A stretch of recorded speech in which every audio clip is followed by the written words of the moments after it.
We rolling? Yeah, chillin' with. Ay, who we chillin' with? Yeah, that's how really it get. Ay.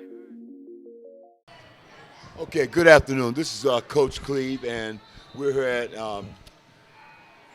in West Virginia, in Bridgeport, West Virginia, at the Bridge Sports Academy.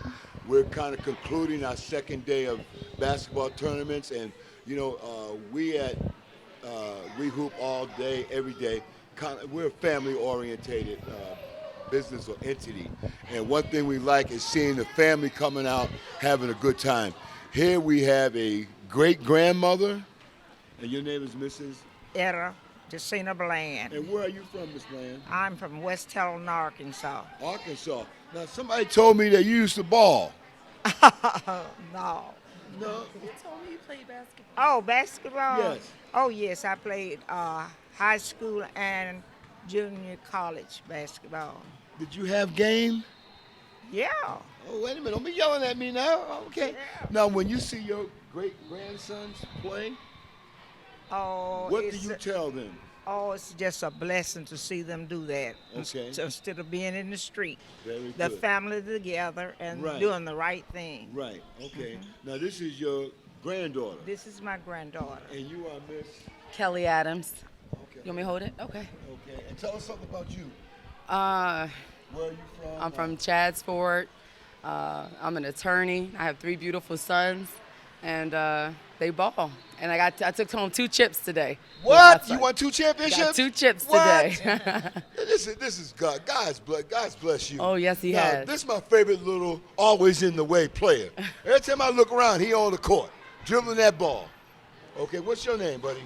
My name is Caleb, Okay. and I'm 6 years old. When I started basketball, I was 2 years old, that one. And I played baseball, and Where do you get all this athletic stuff from? Why do you want to, I get it from like some of my family members and such as? I don't really know. Yeah, grandpa, my mom. Okay, very good. Who's the oldest You're the oldest grandson? What's your name? My name's EJ. What grade are you in? I'm in 8th grade. You're in 8th grade? I am. Hey, that boy. Okay, 8th grade, okay. You won a championship today? I did. Oh, y'all got 2 shirts? Look at y'all going home with 2 shirts. I demand a recount. Okay. All right, very good. Tell us about you and what you're doing with your life and things like that. Well, I'm in 8th grade, and going to high school, it's a big change, but I think I'm going to be ready for it. Okay. I'm very into tech and just sports in general. Anything technology, computers, I'm into that, so I think I'm going to go further into that other than sports. Okay, very good. And who's this young man over here? This is my younger brother, Josh. Hello, I'm Joshua. Tell us something about you, Joshua. Well, I like to play basketball and football. My favorite subject, I really like math, which Okay. helps me a lot. And going to 6th grade, like he said, it's gonna be a big change, but I'm gonna get used to it. Okay. Now, I don't know about you out there, but something I detected is that they both talked about academics.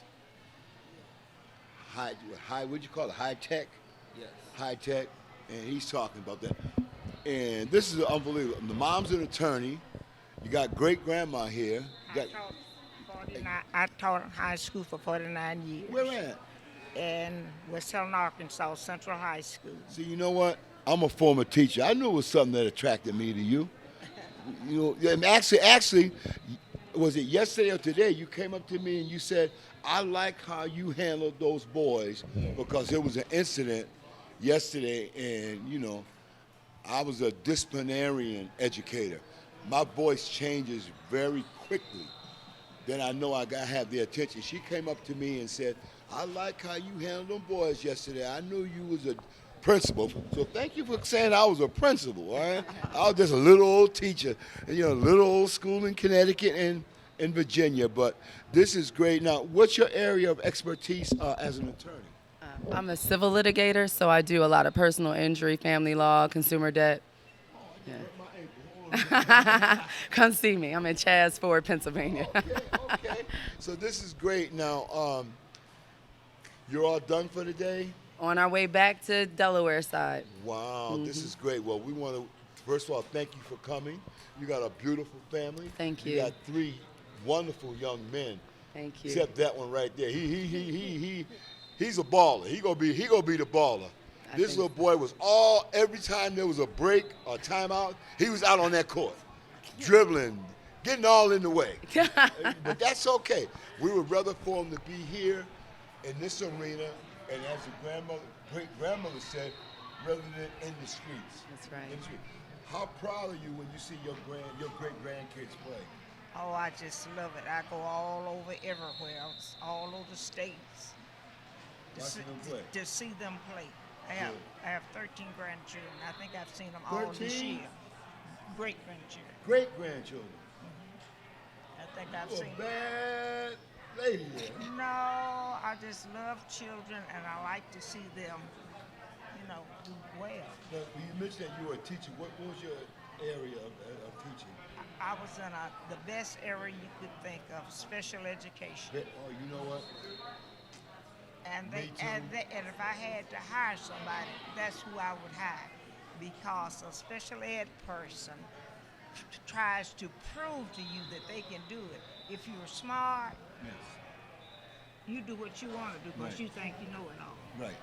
But interesting enough about the kids in special needs or special education. Once they feel and know that you love and care about them, their attitudes and behaviors change. That's right. My kids, when they come in, they got to say, "Good morning, Mr. Royster." And if they've had a bad evening, it's okay. Come on into the classroom, say good morning, and say, "Mr. Royster, I was a self-contained, so I was with 18 boys. If you walked into my classroom, you didn't know that they were self-contained special ed boys because I demanded respect. That's right. A lady come into the classroom, you stand up and give her your chair. It's yes, Mr. Royster, Coach Cleve, I'm not your brother, I'm not your in.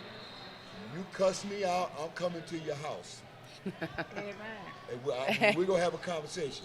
And what I enjoyed about education is that, and I don't know about you, but I could be somewhere and I could see a former student will come up and just, I'm always giving them nicknames, and they'll come and say, "Now look, because they're grown now." I said, "I remember you." He said, "Oh man, Mr. Royce, I'm Knucklehead." I said, "Wait a minute, take your hat off."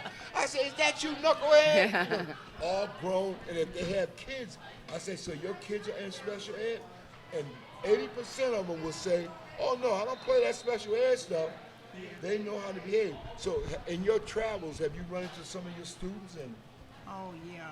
I was a work study coordinator. okay. I taught a half a day, and then I went out on job and placed students. Right. For 2 years, I placed more students than anybody else in the state of Arkansas. Wow, man, a lot of people don't realize what work study is. Work study was a program started in the 60s that you went to school, you had to go to school, then after school, you got a job. I am a product of a work study program out of Hartford, Connecticut. I worked in personnel for the school. And when I graduated from college, my first job was in human resources as a recruiter. They had me as a college recruiter. My grade point average before I went to a private school was -7. Okay, and I ended up going to a all-boys boarding school called St. Thomas More Prep in Colchester, Connecticut. I was one of the first black males to ever go to that school. And I'm friends with that school to this day. Beautiful. And then I end up getting a full basketball scholarship to Niagara University. And just today, I called my coach, because we had some teams here from Pittsburgh that I was just calling him. He's 93 years old. And I called him and said, "Coach, I got some kids from Pittsburgh, teams from Pittsburgh." And 2 of the teams knew his son, who coaches in North Allegheny, Pennsylvania. And they knew Coach D's son. Now, I used to babysit his son when he was like that age. So, it's all Education is a gratification business. And you can, you see these kids when you had them and you can say, boy, she was something else. But they respected you because you respected them. That's my key with education. I see a kid, I'll say, you hungry? I say, you look hungry. I say, I go get that kid something to eat. And then you also have the people in education that they'll say something like, oh, he didn't do his homework, he can't eat. Hey, you don't know what that person's home situation is about.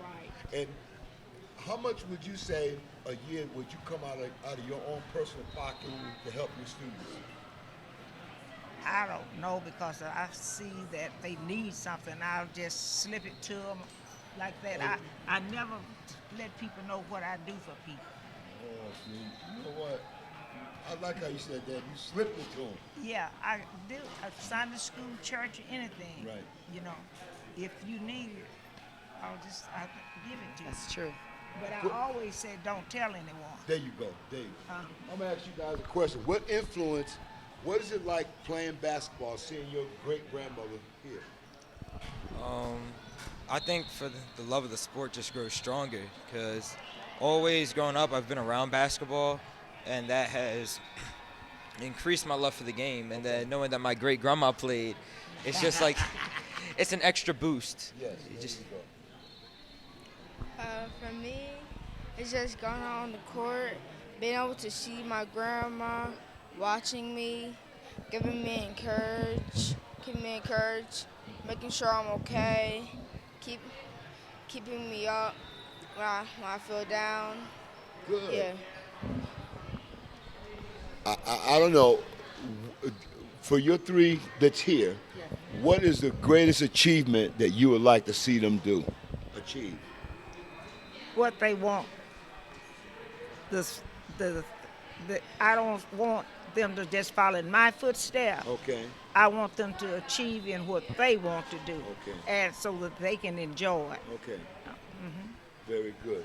How about you, buddy? Come here. How important it is that you have a chance? I like this guy here, man. He's a little baller. Let's turn this way. How important is it that you see your great-grandma? What'd you do when you see your great-grandma? What'd you call her? What's her nickname? She got a nickname? I don't know. You don't know, or you can't say? I don't know. Okay. Well, I like you. You're a good little guy. Okay. I want to first of all thank you. Okay, and I also want to thank you for letting us know that the situation we had yesterday, that you felt comfortable here, that situation is going to be shut down. I mean, you really haven't seen us in action because we really don't get into having conflicts at our tournaments. We're zero tolerance. And we talked to those young men at least an hour after the incident happened. And we understand it happened because we're all competitors. We're competitors, you know. But it's a time and a place, and it's never a time right now in this society for violence because it rolls into something else. But to see you walk in here, to see your two great-grandsons play, they going home with the trophies, the T-shirts. They seem very, very smart. You know, I'm jealous. Y'all need an uncle? Okay. And you got your lovely granddaughter here who's an attorney. What was it like when she got her, when she passed the bar and became an attorney? What was your feelings? Oh, it was a great feeling because at that time, well, I have 13 grandchildren too, Right. and 2 of them got the law degree together. Okay. And you just don't know how good that make every one of my grandchildren, but 3 of them, 13, have a law degree, a doctorate degree, a teaching degree,